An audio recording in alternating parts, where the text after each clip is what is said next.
Hello. এই গাছগুলো আসলে আমি এনেছি কৃষি ইনস্টিটিউট থেকে, ওই যেটা হাটহাজারী কৃষি ইনস্টিটিউট আছে ওখান থেকে। এখান থেকে অবশ্যই নিতে তো দেয় না, চুরি করে এনেছি দিয়ে একটা ডাল।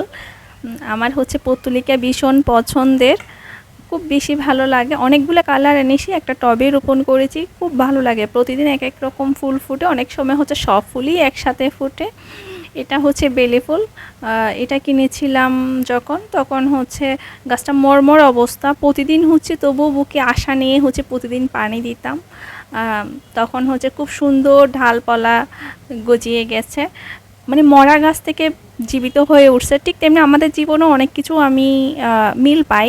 এই গাছটা থেকে আমি অনেক ইন্সপিরেশন পাই। সেটা কি, আমরা যখন মর্মর অবস্থা কোনো একটা কাজ করতেছি কিন্তু কিছুই হচ্ছে না, এর মাঝে যদি আমরা প্রতিদিন একই কাজ করি, যেমন যে উদ্দেশ্য আছে আমার, সেই উদ্দেশ্যে একই কাজ যদি বারবার করি, তখন দেখবো যে ইনশাল্লাহ এটা সাকসেস হয়। আর আমার বোন আমাকে যখন পড়তে বসি তখন একটু পায়ে মেহেদি টেহেদি আঁকি দিয়ে, হাতেও আঁকি দিচ্ছে। উদয় ও নাকি আমার উপর দিয়ে প্র্যাকটিস করতেছে মেহেদি। আর এই ফুলটা তো দারুণ লাগে, প্রতিদিন অনেকগুলো ফুল ফুটে। আমি তো ফুল ভীষণ পছন্দ করি, যেমন আকাশ তেমন ফুল।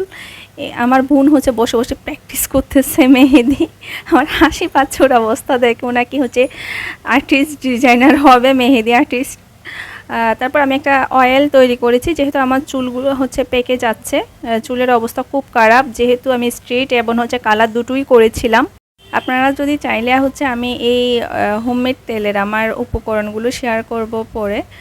আর এই বেলি ফুল থেকে যে শিক্ষাটা নিয়েছি সেটা কি, কোনো কিছু না পারলেও ছেড়ে দেওয়া যাবে না, প্রতিদিন একই কাজ করতে হবে।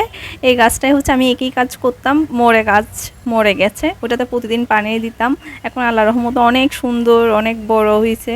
এটা দেখে আমি মোটিভেট হই আর ইন্সপিরেশন নিই। যখন কিছুই পারি না, কিছুই হয় না, তখন ভাবি যে কি আসলে আমার সামনেই তো আমার মোটিভেশন ইন্সপিরেশন, যে দুইটাই বলেন না কেন ওই দুইটাই আছে। তো ওইটা দেখে মাঝে মাঝে হাল ছেড়ে দিই না। এই তো।